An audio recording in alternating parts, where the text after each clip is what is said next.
Hello everyone, welcome to PES. तो यहाँ पे हम देख लेते हैं ज्योग्राफी क्लास 7 की एनसीईआरटी। ठीक है, तो चैप्टर 4 रहेगा हमारा ये। तो इसमें हम देख लेते हैं। पहले तो बात यही बोली जा रही है कि हमारी जो अर्थ है ये सराउंडेड है by a huge blanket of air से, और उसी को ही हम क्या बोलते हैं, एटमॉस्फेयर। यानी कि ये आ गई हमारी अर्थ, और अर्थ के सराउंडिंग में पूरा ये ब्लैंकेट ऑफ एयर है, और इसी ब्लैंकेट ऑफ एयर में कार्बन डाइऑक्साइड है, इधर ही ऑक्सीजन है, नाइट्रोजन है, ठीक है, आर्गन है। ये सारी गैसेस जो है वो हमें हमारे अर्थ के सराउंडिंग में देखने को मिलती हैं, और ये गैसेस ही हमारी क्या बना रही हैं, हमारा एटमॉस्फेयर बना रही हैं। ठीक है, फिर हम बात करते हैं कि जितने भी हमारे यहाँ पे लिविंग बींग्स हैं, चाहे वो आपका ह्यूमंस हो, एनिमल्स हो, माइक्रो ऑर्गेनिजम्स हो, ये सारे जो अर्थ पे सर्वाइव कर रहे हैं बिकॉज ऑफ, हम ये बोलेंगे कि एटमॉस्फेयर के कारण ही कर रहे हैं, क्योंकि एटमॉस्फेयर में वो सारी गैसेस हैं जो कि इनको चाहिए सर्वाइव होने के लिए। जैसे कि आपको पता है कि हमें ऑक्सीजन चाहिए होती है एटमॉस्फेयर से, वो हम क्या करते हैं, ब्रीथ करते हैं, और कार्बन डाइऑक्साइड को हम एक्सहेल करते हैं। और आपको पता है कि हमारा एटमॉस्फेयर ही है जो हमें प्रोटेक्ट करके रखता है, जो भी सन रे हमारे ऊपर पड़ रही हैं, ठीक है, उसकी हार्मफुल इफ़ेक्ट से। और वो कैसे करता है, कैसे नहीं करता है, जैसे आप हायर आगे आगे चलते जाओगे ये डिटेल में आएगा। ठीक है, फिर हम बात करते हैं कि आपको पता है ये अगर हमारे अर्थ के सराउंडिंग में इस टाइप की अगर गैसेस जो है वो नहीं होगी, इस टाइप की जो लेयरिंग, जो ब्लैंकेट जो है वो नहीं होगा, तो क्या होगा, यहाँ पे जो है वो अच्छी खासी सन की हीट जो है हमारे ऊपर पड़ेगी और हम जल जाएंगे। ठीक है, और क्या होगा, ये भी हो सकता है, या फिर ये भी हो सकता है कि मतलब कि फ्रोज़न हो जाएंगे हम। ठीक है, रात के टाइम पे इतनी ज़्यादा ठंड हो जाएगी, और दिन के टाइम पे जो है वो हीट सन की जो है वो हमारे ऊपर डायरेक्ट पड़ेगी। और वो कैसे होता है, मैं आपको हल्का सा एक आइडिया दे देता हूँ, आपको अच्छे से समझ आ जाएगा। देखो, जैसे आपको पता है ये हमारी अर्थ, ये है हमारा सन। ठीक है, यहाँ से सन रेज़ डायरेक्ट पड़ेंगी। ठीक है, दिन में सन रेज़ डायरेक्ट पड़ेंगी, तो आपको पता है यहाँ पे जो जल जाओगे आप। तो बट यहाँ पे हमारी जो एक लेयर होती है, ठीक है, वो लेयर क्या करती है, इस जो भी इसकी जैसे कि हम बात करें यूवी रेज़ देख लो, उन सबको क्या कर देती है, ट्रैप कर देती है, और यहाँ तक जो है वो आने नहीं देती, हमारे तक पहुँचने नहीं देती। वो बेसिकली हार्मफुल इफ़ेक्ट क्रिएट कर सकती है, बट वो यहाँ तक नहीं पहुँच सकती। ठीक है, तो ये बेसिकली दिन के टाइम पे हम बोलेंगे यही जो लेयर है यही प्रोटेक्ट करके रखती है, हमारे एटमॉस्फेयर में लेयर है यही प्रोटेक्ट करके रखती है हमें from the harmful effect of the sun rays. अच्छा, ये तो होगी दिन की बात। अब नाइट की बात करते हैं। अब आपको पता है हमारे एटमॉस्फेयर में कार्बन डाइऑक्साइड वगैरह जो है वो देखने को मिलती है, और आपको ये भी चीज़ पता है कि कार्बन डाइऑक्साइड क्या करती है, वो अब्जॉर्ब करती है हीट को। कैसे अब्जॉर्ब करती है, देखो, जैसे कि हम देख रहे हैं ये जो सन रे जब पड़ेंगी अर्थ के ऊपर, अर्थ से हीट जो है वो रिफ्लेक्ट बैक करती है, वापस जाती है। अब वापस गई, बट यहाँ पे क्या है जी, एटमॉस्फेयर में क्या है जी, कार्बन डाइऑक्साइड। अब यही कार्बन डाइऑक्साइड क्या करेगा, यही जो हीट रिफ्लेक्ट हुई है फ्रॉम दी अर्थ सरफेस, इसी हीट को क्या कर देगा, ट्रैप कर लेगा, और ट्रैप करके क्या करेगा, थोड़ा बहुत कंड्यूसिव इन्वायरमेंट बनाए रखेगा, थोड़ी बहुत गर्माइश जो है वो बनाए रखेगा। बट अगर यही कार्बन डाइऑक्साइड जो है वो एब्सेंट हो जाए तब भी नुकसान है। तो क्या हो जाएगा, यहाँ पे हम ये बोलेंगे कि हीट अब्जॉर्ब वगैरह जो है वो नहीं होगी, जो भी हीट है वो वापस जो है रिफ्लेक्ट होकर चले जाएगी, और यहाँ पे जो है वो ठंड वगैरह जो है बनी रहेगी, कोल्ड जो है बनी रहेगी रात के समय में। ठीक है, तो यही चीज़ जो है वो बोली गई है, जो कि आप यहाँ पे देख सकते हो। ठीक है, वही चीज़ बोली है, देखो यहाँ पे बोला है कि फ्रोज़न हो जाएंगे रात के टाइम पे अगर हमारे यहाँ पे एटमॉस्फेयर वगैरह नहीं हो, या फिर मैं सीधे बोल सकता हूँ कि कार्बन डाइऑक्साइड अगर एब्सेंट हो जाए तो। ठीक है, बाकी और डिटेल पढ़नी है तो जैसे हायर क्लासेस जाओगे वहाँ पे आती जाएगी। अब हम बात करते हैं कि हमारा जो अर्थ है, अर्थ के सराउंडिंग में जो भी हमारा एटमॉस्फेयर है, मास ऑफ एयर जो है, तो ये क्या करता है, एक टेम्परेचर ऐसा बनाए रखता है जो कि अर्थ पे रहने के एक लायक हो। ठीक है, अर्थ में हम रह सके उस टाइप का टेम्परेचर जो है वो क्रिएट करके रखता है। बड़ी ज़्यादा ठंड भी नहीं रखता और बड़ी ज़्यादा गर्मी भी नहीं रखता। ठीक है, तो ये आपको पता है। अच्छा, आगे चलते हैं हम। अब ये डू यू नो वाला नोट देख लेते हैं। अब यहाँ पे क्या चीज़ बोली गई है, यही कि कार्बन डाइऑक्साइड जो है वो रिलीज़ की जाती है एटमॉस्फेयर में, तो और वो क्या बनाती है, ग्रीन हाउस इफ़ेक्ट बनाती है। तो मैंने आपको ये समझा दिया, बट यहाँ पे भी एक बार फिर से बता देता हूँ। जैसे कि आपको पता है हमारी अर्थ है, अर्थ से क्या है हमारे यहाँ पे, जैसे कि ह्यूमंस वगैरह हैं, ठीक है, एनिमल्स हैं, यहाँ से कार्बन डाइऑक्साइड जो है वो रिलीज़ हुई और वो एटमॉस्फेयर में है, और ये एटमॉस्फेयर में कार्बन डाइऑक्साइड होगी, तो आपको पता है ये सन है। ठीक है, सन से जब रेज़ यहाँ पे पड़ी अर्थ पे, यहाँ से रिफ्लेक्ट बैक की, और हमारे एटमॉस्फेयर में क्या था, कार्बन डाइऑक्साइड, और आपको पता है कार्बन डाइऑक्साइड जो है वो ट्रैप कर लेता है इसको हीट को। तो इसने क्या किया, हीट को जो है वो ट्रैप कर लिया, और ट्रैप करके कंड्यूसिव इन्वायरमेंट जो है बनाए रखा, थोड़ी बहुत ही गर्म जो है वो बनाए रखा। ज़्यादा गर्मी तो नहीं हम बोलेंगे, बट एक इंसान को जितना एक गर्म इन्वायरमेंट चाहिए होता है वैसा ये बनाए रखता है। बट यहाँ पे हो क्या रहा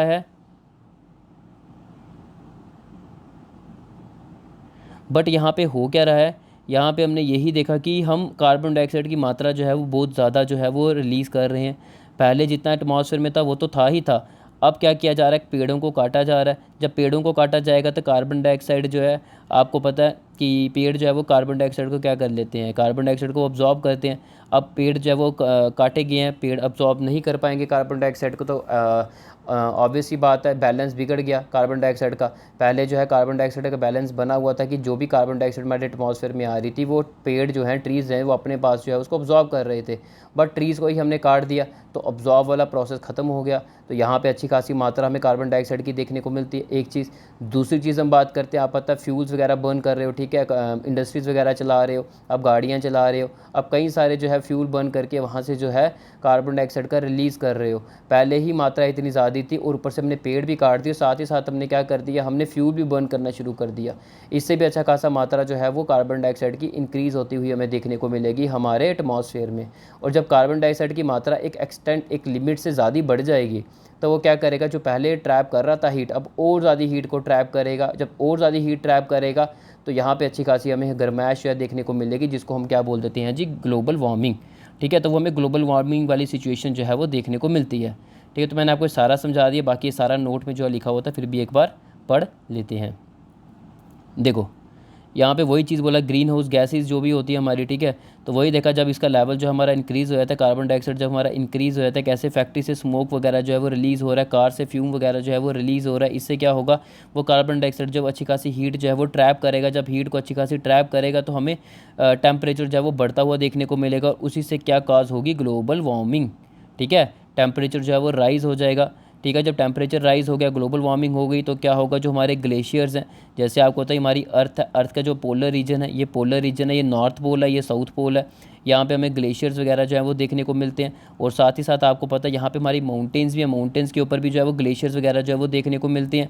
अब टेम्परेचर ज़्यादा होने से यही ग्लेशियर्स जो है नॉर्थ पोल के, साउथ पोल के, माउंटेन्स के, ठीक है, तो यहाँ से जो है ग्लेशियर जो है वो मेल्ट करेंगे, और मेल्ट करके पानी जो है वो हमारा जो है वो रिवर्स की फॉर्म ले लेगा। और जब रिवर्स जो है वो पानी जो है इतना ज़्यादा ऐड होगा सी में, ओशन में, तो यहाँ से सी लेवल जो है वो राइज़ होता हुआ देखने को मिलेगा। और जो भी आइलैंड्स होंगे उन आइलैंड्स को डुबा देगा क्या, सी लेवल का जो राइज़ है। ठीक है, उससे हमारे आइलैंड्स जो है वो डूब जाएंगे, आर्किपेलागोस जो है वो डूब जाएंगे। ठीक है, पॉपुलेशन इफेक्ट होगी, ठीक है, लाइफ का लॉस होगा, प्रॉपर्टी का लॉस होगा।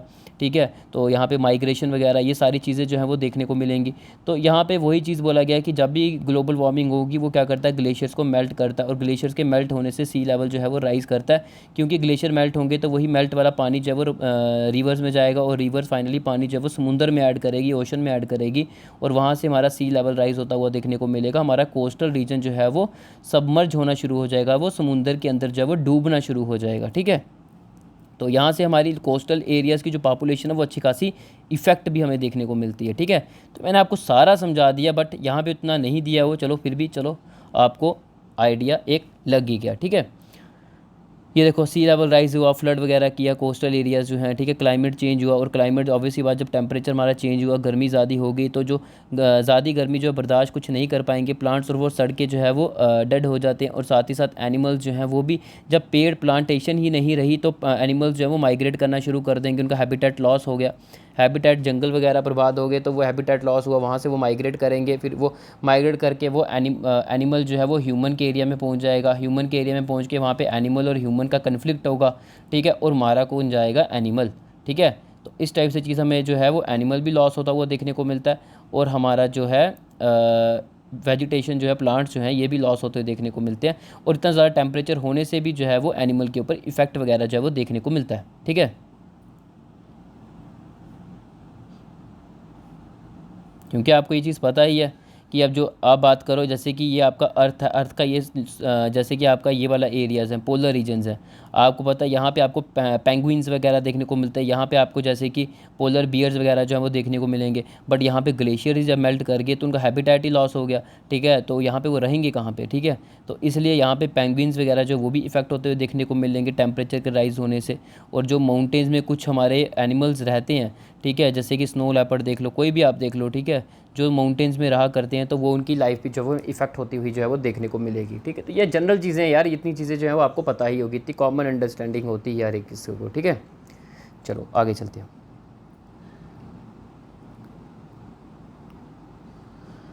कंपोजिशन देख लेते हैं जी एटमॉस्फेयर की। एटमॉस्फेयर हमारा जो है वो किस किस से बना हुआ है, आपको पता है एयर जो हम ब्रीथ करते हैं, ठीक है, हम एयर जो है वो लेते हैं तो इसमें यही एक ऑक्सीजन को हम इनहेल करते हैं, कार्बन डाइऑक्साइड को हम एक्सहेल करते हैं। और जब हम ऑक्सीजन को इनहेल करते हैं ना, साथ ही साथ जब वो थोड़ी बहुत ही नाइट्रोजन भी जो है वो हमारे अंदर जाती है। बट होता क्या है, नाइट्रोजन हमारे किसी काम की नहीं होती, तो ना वो जैसे हम अंदर लेते हैं ना ही वो हमें कोई फ़ायदा देती, ना ही वो कोई नुकसान पहुंचाती है, वो एज इट इज़ बाहर निकल जाती है, ठीक है। तो आप ये देख सकते हो, हाँ थोड़ी बहुत ही नाइट्रोजन हमें चाहिए होती है हमारे हम बोलेंगे कि डाइजेशन वगैरह उस चीज़ में। बट वो हमें वेजिटेशन वगैरह जो भी हम प्लांट वगैरह जो भी हम सब्ज़ी वगैरह खाते हैं वहाँ से सब कुछ जो हमें वो मिल जाता है, ठीक है। आगे देखते हैं, आगे जैसे चलते जाएंगे आपको डिटेल समझ आती जाएगी, ठीक है। चलो आगे चलते हैं। पहले ये देखो, जैसे कि हम बात करते हैं कि वही मैंने बोला आपको, नाइट्रोजन और ऑक्सीजन दो गैसेज हैं जो हमारे एटमॉस्फेयर को बल्क में बनाती है, अच्छी खासी मात्रा में जो है एटमॉस्फेयर में देखने को मिलती है। Carbon dioxide, helium, ozone, argon, ठीक है, उसका हाइड्रोजन, ये भी हमें एटमॉस्फेयर में देखने को मिलती है, बट एक लेसर क्वांटिटी में देखने को मिलती है। इसी के साथ साथ कुछ टीनी डस्ट पार्टिकल्स देखने को मिलते हैं जो हमारे एयर में प्रेजेंट है। और आप ये पाई चार्ट को देखो, पाई चार्ट से आपको एक परसेंटेज का पता चलेगा। हमारे एटमॉस्फेयर में सबसे ज़्यादा है नाइट्रोजन 78%, 21% ऑक्सीजन है, और बाकी ऑल अदर गैसेज की हम बात करें वो आ जाती है जी 0.04%, और ऑर्गन है 0.93%, कार्बन डाइऑक्साइड है 0.03%, ठीक है। फिर हम बात करते हैं कि नाइट्रोजन जो है हम बोलेंगे कि सबसे प्लेंटीफुल गैस, सबसे ज़्यादा जो है हमें देखने को मिलती है गैस एयर में। तो ये हम इनहेल तो करते हैं, लेकिन हम ये बोलेंगे कि हम कुछ अमाउंट ऑफ नाइट्रोजन को अंदर लेते हैं हमारे लंग्स में, बट उस हमारे किसी काम की नहीं होती, इसलिए वो एक्सहेल हो जाती है। हम ये बोलेंगे ना ही कोई हमें फ़ायदा देती, ना ही कोई नुकसान देती है। तो प्लांट्स वगैरह जो भी हैं, उन प्लांट्स जो हैं उनको नाइट्रोजन वगैरह जो है वो चाहिए होती है, और क्योंकि उनको नाइट्रोजन चाहिए अपने सर्वाइवल के लिए। और वो डायरेक्टली नाइट्रोजन को ऐसे एटमॉस्फेयर से लेते नहीं हैं, बट वो लेते कैसे हैं, इसी नाइट्रोजन को बेसिकली एक बैक्टीरिया होता है, उस बैक्टीरिया के थ्रू। अब उस बैक्टीरिया का नाम क्या, ये मुझे आप कमेंट में बताओगे, ठीक है। बड़ा पॉपुलर बैक्टीरिया, वो बैक्टीरिया जो है हमारे लेग्यूम्स प्लांट जो होते हैं उनकी रूट्स वगैरह जो है, सॉयल वगैरह जो है, वहाँ पे ये बैक्टीरिया प्रेजेंट होता है। और ये बैक्टीरिया क्या करता है, ये सराउंडिंग से नाइट्रोजन को जो है वो अब्जॉर्ब करता है, ठीक है। ये सराउंडिंग से नाइट्रोजन, एक सेकंड यार, ये सराउंडिंग से नाइट्रोजन जो है उसको क्या करता है, ये अब्जॉर्ब करता है, टेक करता है, ठीक है। फिर उसके बाद यही देखा कि उसकी फॉर्म को जो है वो चेंज कर देता है और एक उसको उस फॉर्म में बना देता है जो कि एक प्लांट को चाहिए यूज़ करने के लिए, ठीक है। तो यहाँ पे वही चीज़ है, प्लांट जब फोटोसिंथेसिस का प्रोसेस है उस समय इसको नाइट्रोजन वगैरह जो है वो चाहिए होती है। फिर हम बात करते हैं कि ऑक्सीजन जो है हमारी सेकंड मोस्ट प्लेंटीफुल गैस बन जाती है हमारी एयर की। ह्यूमन, एनिमल जो है दोनों ऑक्सीजन वगैरह जो है वो लेते हैं, ठीक है, हम एयर से लेते हैं। फिर अब आपको पता है ग्रीन प्लांट जो है वो ऑक्सीजन को प्रोड्यूस करती है, जब भी फोटोसिंथेसिस का प्रोसेस होता है, जब वो अपना खाना वगैरह प्लांट वगैरह बनाते हैं उस समय वो क्या करते हैं, ऑक्सीजन को जो है वो प्रोड्यूस करते हैं, रिलीज़ करते हैं, और लेते क्या है, कार्बन डाइऑक्साइड लेते हैं। और इससे क्या होता है, हमारा ऑक्सीजन का कंटेंट जो है वो एयर में जो है वो कांस्टेंट ही रहता है, क्योंकि जैसे प्लांट के द्वारा ऑक्सीजन वगैरह छोड़ी जा रही है एयर में, और यहीं से ह्यूमन क्या करता है, उसी ऑक्सीजन को इनहेल कर लेता है, तो एक बैलेंस जो है वो बना रहता है। लेकिन हम लोग क्या कर रहे हैं, हम लोग पेड़ों को जो है वो काट रहे हैं, ठीक है। जब पेड़ों को काटा जाएगा तो उससे क्या होगा, पेड़ क्या कर रहे थे, ऑक्सीजन को छोड़ रहे थे, बट ऑक्सीजन की मात्रा जो है वो क्या हो जाएगी, हमारी कम हो जाएगी एटमॉस्फेयर में, एयर में। इससे क्या होगा, हमें थोड़ा बहुत इम्बैलेंस जो है वो देखने को मिलता है। बैलेंस जो पहले बना हुआ था ऑक्सीजन और कार्बन डाइऑक्साइड के बीच में, वो बैलेंस हमें बिगड़ता हुआ देखने को मिलता है। वो क्यों, क्योंकि आपको मैंने बोला कि वेजिटेशन जो है कार्बन डाइऑक्साइड ले रही है और ऑक्सीजन छोड़ रही है फोटोसिंथेसिस में, और हम लोग क्या करते हैं, उसी ऑक्सीजन को लेते हैं। बट पेड़ों को जब काटा जाएगा तो फोटोसिंथेसिस नहीं होगा, तो ऑब्वियस ही बात है यहाँ पे हमें ऑक्सीजन की मात्रा उतनी देखने को नहीं मिलेगी, और इससे थोड़ा बहुत हमें कार्बन डाइऑक्साइड की मात्रा भी ज़्यादा देखने को मिल जाएगी, ठीक है, क्योंकि अब एब्जॉर्ब भी उतना नहीं हो रहा कार्बन डाइऑक्साइड। तो इससे क्या होगा, हमें एक इम्बैलेंस जो है वो गैसेज में देखने को मिलता है, कार्बन डाइऑक्साइड ऑक्सीजन में, ठीक है। फिर हम बात करते हैं कि ये एक नोट भी देख लेते हैं यहाँ पे क्या चीज़, चलो ये पहले पढ़ लेते हैं फिर नोट को देखते हैं। कार्बन डाइऑक्साइड देखा हमने, देखा फिर उसके कहते हैं एक अनदर इंपॉर्टेंट गैस है। तो आपको पता है ग्रीन प्लांट्स वगैरह जो भी हैं वो क्या करते हैं, इसी कार्बन डाइऑक्साइड को क्या करते हैं, यूज़ करते हैं अपने खाने को बनाने के लिए फोटोसिंथेसिस में, और रिलीज़ करते हैं जी ऑक्सीजन को। और एनिमल ह्यूमन क्या करते हैं, इसी कार्बन डाइऑक्साइड को क्या करते हैं जी, वो रिलीज़ करते हैं। और अमाउंट ऑफ कार्बन डाइऑक्साइड जो भी ह्यूमन या एनिमल के द्वारा जो है वो रिलीज़ किया जाता है, उतना ही equal amount of carbon dioxide को जो है वो यूज़ कंज्यूम जो है वो कर लिया जाता है प्लांट्स के द्वारा फोटोसिंथेसिस के प्रोसेस के टाइम पीरियड के दौरान। ठीक है, फिर हम बात करते हैं इसे परफेक्ट बैलेंस जो है वो बना रहता है हमारे एटमॉस्फेयर में। जितनी कार्बन डाइऑक्साइड छोड़ी उतनी जो है प्लांट्स ने ले ली, और जितनी ऑक्सीजन जो है प्लांट ने छोड़ी उतनी ह्यूमन ने जो है वो ले ली। ठीक है, बैलेंस जो है वो बना रहता है। बट इसी बैलेंस को बिगाड़ा जाता है जब पेड़ों की कटिंग की जाती है। ठीक है, और या फिर हम बोल सकते हैं कि जब बर्निंग फॉसिल फ्यूल्स वगैरह जो है बर्न किए जाएंगे, और इससे अच्छी खासी कोल वगैरह ऑयल वगैरह जो है इसको बर्न किया जाता है, और इसको बर्न करने से billion ton of carbon dioxide जो है वो हमारे एटमॉस्फेयर में हर साल रिलीज़ होती है। जब कार्बन डाइऑक्साइड जितनी पहले थी अब उससे ज़्यादा कार्बन डाइऑक्साइड रिलीज़ हो गई। तो मैंने आपको क्या बोला, ये ट्रैप करती है हीट को, और अब ज़्यादा हीट ट्रैप होगी, ज़्यादा हीट ट्रैप होगी तो एटमॉस्फेयर में हमें अच्छी खासी गर्म जो है वो देखने को मिलेगी, गर्मी देखने को मिलेगी। उसी को हम बोल देते हैं फिर ग्लोबल वार्मिंग देखने को मिलता है। और कार्बन डाइऑक्साइड जब ज़्यादा मात्रा में हमारा हो गया, पेड़ों ने तो उतना ही कार्बन डाइऑक्साइड लेना जितना वो ले सकते हैं, बट रिमेनिंग जो एक्स्ट्रा बच गया वो क्या करेगा, फिर ग्लोबल वार्मिंग करेगा। ठीक है, और हम यहाँ पे ये भी चीज़ देख सकते हैं, और पेड़ों को भी काट ही रहे हैं हम। तो पेड़ों को काटेंगे तो ये तो हमने कार्बन डाइऑक्साइड का जो मात्रा थी उसको तो हमने बढ़ाया ही बढ़ाया पेड़ों के काटने से। और ऑलरेडी हमने ह्यूमन फैक्टर जो है एंथ्रोपोजेनिक फैक्टर, जैसे कि हम बात करते हैं कि हमने फ्यूल्स वगैरह बर्न किए, इससे भी हमने क्या कर दिया, हमने और ज़्यादा जो है वो एक हमने एक्सेलरेट कर दी कार्बन डाइऑक्साइड की मात्रा को, अमाउंट को। ठीक है, हमारे एटमॉस्फेयर में इससे अफेक्ट देखने को मिलता है। अर्थ के वेदर और क्लाइमेट में हमें चेंजिंग देखने को मिलेगी। ठीक है, तो ये वही चीज़ जो है वो बोली जा रही है। अब यहाँ पे एक नोट देख लेते हैं जो ये बताया हुआ डू यू नो करके। यहाँ पे यही बोला जब एयर हमारी हीटेड होती है, सपोज करो जैसे कि ये हमारा अर्थ है, रुको एक सेकेंड, सपोज करो ये कोई एक रीजन है। ठीक है, ये है जी सन। अब सन को यहाँ से देखने से आपको क्या पता चल रहा है, यहाँ से आपको देखने को यही पता चल रहा है कि डायरेक्ट सन रेज़ यहाँ पे पड़ेंगी और इंक्लाइंड में रेज़ यहाँ पे पड़ेंगी। और आपको पता है जहाँ पे डायरेक्ट सन रेज़ पड़ती है वहाँ पे ज़्यादा गर्मी होगी, जहाँ पे इंक्लाइंड सन रेज़ पड़ेंगी वहाँ पे गर्मी कम होगी। यानी कि और गर्मी जहाँ पे कम होती है वहाँ पे क्या बनता है जी, हाई प्रेशर, ये आपको पता है। ठीक है, ये थोड़ा कोल्ड रीजन है, वहाँ बनेगा हाई प्रेशर, और यहाँ बनता है जी लो प्रेशर। अब ये लो प्रेशर कैसे बनता है, हाई प्रेशर क्या कैसे बनता है, वो भी मैं आपको यहाँ समझाऊंगा। देखो यहाँ पे मैंने क्या बोला आपको, यहाँ पे जो है वो अच्छी खासी हीट वगैरह पड़ रही है इस रीजन में। ठीक है, मैं इसको थोड़ा ऐसे बना लेता हूँ। इस रीजन में अच्छी खासी हीट पड़ रही है। जब अच्छी खासी हीट पड़ेगी तो यहाँ पे जो भी एयर पार्टिकल्स होंगे, जो भी एयर मॉलिक्यूल्स होंगे वो हीट अप होंगे, और हीट अप होंगे आपको पता है वो क्या करेंगे, उनमें एक्सपेंशन होगी, वो इधर उधर जाएंगे। ठीक है, इधर उधर जाएंगे। जैसे आप देखते ही हो यार, आप जैसे एक कोई भी बर्तन ले लो, उसमें पॉपकॉर्न डालते हो, नीचे से फ्लेम को ऑन करते हो, तो पॉपकॉर्न क्या करते हैं, कभी इधर जा रहे हैं, कभी इधर जा रहे हैं, कभी इधर जा रहे हैं। वो क्यों जाते हैं, क्योंकि उनमें एनर्जी आ जाती है, और वो अपनी एनर्जी को जो है वो रिलीज़ करते हैं बाय यही इधर उधर जाने से। ठीक है, तो वही चीज़ यहाँ पे जब पार्टिकल हीट अप होते हैं तो इसमें एनर्जी आ जाती है। जब एनर्जी आ जाएगी तो वो एनर्जी को रिलीज़ करेंगे। एनर्जी को रिलीज़ करने में उनमें मोशन वगैरह देखने को मिलता है, वो आगे पीछे जाते हैं। ठीक है, जनरली यार जनरल एग्जांपल लो, मैं आपको ही हीट करता हूँ थोड़ी सी, आपको थोड़ी बहुत ही मतलब कि हीट आपको करता हूँ, आप क्या करोगे, अब आगे पीछे जाओगे ना, क्योंकि आप हीट को टॉलरेट नहीं कर पाओगे। वैसा ही सिस्टम है, जब इनको हीट की जाएगी टॉलरेट नहीं कर पाएंगे, इनमें जो है वो एक्सपेंशन देखने को मिलती है, पार्टिकल स्प्रेड करते हैं, आगे पीछे जाते हैं। तो अब यहाँ पे वही चीज़ बोली गई, जब पार्टिकल्स जो हैं वो स्प्रेड करेंगे, आगे पीछे जो है वो जाएंगे, उससे क्या होगा, ठीक है, यहाँ पे पार्टिकल जब आगे पीछे जाएंगे एक्सपेंशन होगी, तो ऑब्वियस ही बात है पार्टिकल जो पहले इकट्ठे थे तो डेंस बने हुए थे, अब आगे पीछे हो गए पार्टिकल, एक पार्टिकल इधर हो गया, एक पार्टिकल इधर हो गया, किधर हो गया, किधर हो गया, किधर हो गया, एक इधर, एक इधर, एक इधर, इस टाइप से पार्टिकल स्प्रेड हो गए। तो ये पार्टिकल अब लाइट हो जाएंगे। पहले साथ साथ ऐसे कॉम्पैक्ट पूरा एक मास करके बना हुआ था। ठीक है, बट क्या हुआ, हीट होने से अब एक पार्टिकल यहाँ, एक पार्टिकल यहाँ, एक पार्टिकल यहाँ, एक पार्टिकल यहाँ, एक यहाँ, यहाँ, यहाँ, ऐसे करके। तो अब इनका वेट लाइट हो गया। जब लाइट वेट होगा क्या करेंगे, ये अब राइज़ करना शुरू कर देंगे, क्योंकि लाइट वेट के कारण वही चीज़ होती है, हमारे एयर पार्टिकल जो है वो राइज़ करना स्टार्ट करते हैं। जब एयर पार्टिकल राइज़ करेंगे तो यहाँ पे प्रेशर कौन सा बन रहा है, यहाँ पे प्रेशर तो नहीं लग रहा ज़मीन के ऊपर, क्योंकि पार्टिकल्स तो ऊपर जा रहे हैं, तो यहाँ पे बनेगा हमारा लो प्रेशर। ठीक है, और यहाँ पे क्या बन रहा है, यहाँ पे हमने ये देखा जब यहाँ पे टेम्परेचर जो है कम पहुँचेगा, थोड़ी ठंडी वगैरह जो है वो बनी रहेगी, तो जो हमारे पार्टिकल्स थे वो क्या करेंगे, पास आना शुरू होंगे। ठीक है, क्योंकि आपको पता है कोल्ड रीजन में जो पार्टिकल्स हैं वो पास आते हैं, कॉन्ट्रैक्शन देखने को मिलती है, और गर्म रीजन में जो एक्सपेंशन देखने को मिलती है पार्टिकल्स की, ठीक है।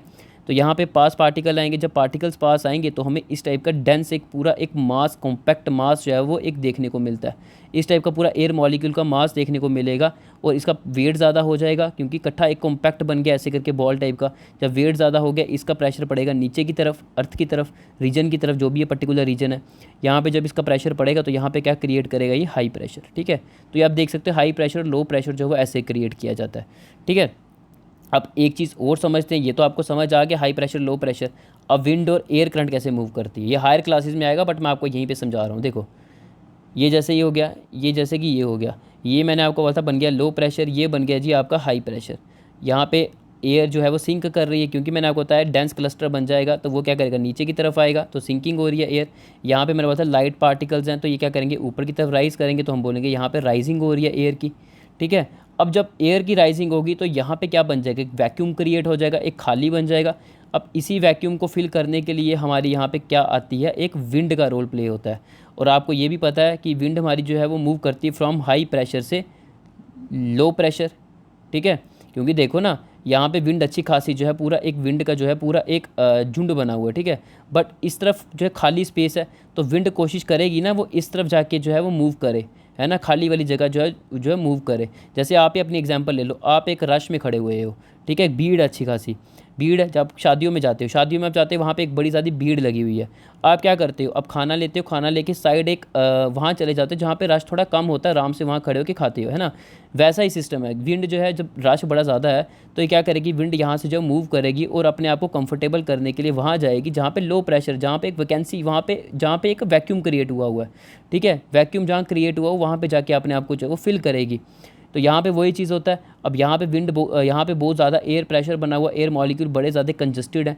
अब यहाँ से एयर मॉलिक्यूल क्या करेंगे, अपने आप को मूव करवाएंगे उस एरिया में जहाँ पे एक वैक्यूम क्रिएट हुआ है, जहाँ पे खाली है सिस्टम, ठीक है। तो इस तरफ जाइए मूव करना शुरू करेंगे, तो यहाँ पे हमें देखने को मिल रहा है एयर जो है वो हॉरिजॉन्टली हमारी मूव कर रही है from high pressure to low pressure, ठीक है। तो तभी हमारी विंड जो है वो मूव करती है high pressure to low pressure. अब ये विंड यहाँ पे गई और इसने यहाँ पे जो है वो फिल करवा दिया इस पर्टिकुलर रीजन को विंड से। ये जो हमारे एयर मॉलिक्यूल्स हैं इसने यहाँ आके जो है पूरा फिल कर दिया, ठीक है। जो वैक्यूम क्रिएट हुआ था वो फिल गैप हो गया पूरा, ठीक है। तो ये ऊपर राइज करती जाएगी, ठीक है। ऊपर एक आपकी ट्रोपोपॉज होती है, यहाँ से विंड जो है वो ऐसे स्ट्राइक करती है, ऐसे स्ट्राइक करती, वहाँ यहाँ से नीचे को आती है।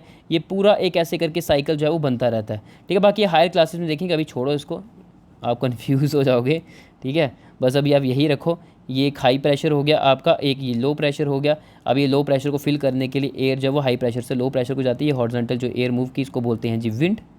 और जो हमारी इस टाइप की एयर जो ऊपर राइज कर रही है इसको हम क्या बोलते हैं, एयर करंट्स, ठीक है, एयर करंट्स। तो इनको बोलते हैं एयर करंट्स, इसको बोलते हैं विंड। विंड का मोशन जो होता है वो हॉरिजॉन्टली होता है और वर्टिकली जो मोशन होता है उसको बोलते हैं एयर करंट्स, ठीक है। तो मैंने आपको बहुत ज़्यादा, हद से ज़्यादा डिटेल में बता दी है, इतनी ज़रूरत नहीं थी, पर चलो कोई नहीं, हायर क्लासेस आएगी तो आपको समझने में ईजी हो जाएगा, ठीक है। बाकी यहाँ देख लो वही लिखा हुआ है, एयर जब हमारी हीट होती है तो एक्सपेंशन देखने को मिलती है, वो एयर लाइटर हो जाती है, और कोल्डर जो होगी हमारी वो एयर जो है वो डेंसर हो जाती है, ठीक है। पास जब पार्टिकल्स आ जाएंगे इसमें कॉन्ट्रैक्शन है तो डेंसर होगी, हैवी होगी, नीचे की तरफ जो है वो गिरेगी, सिंक डाउन होगी।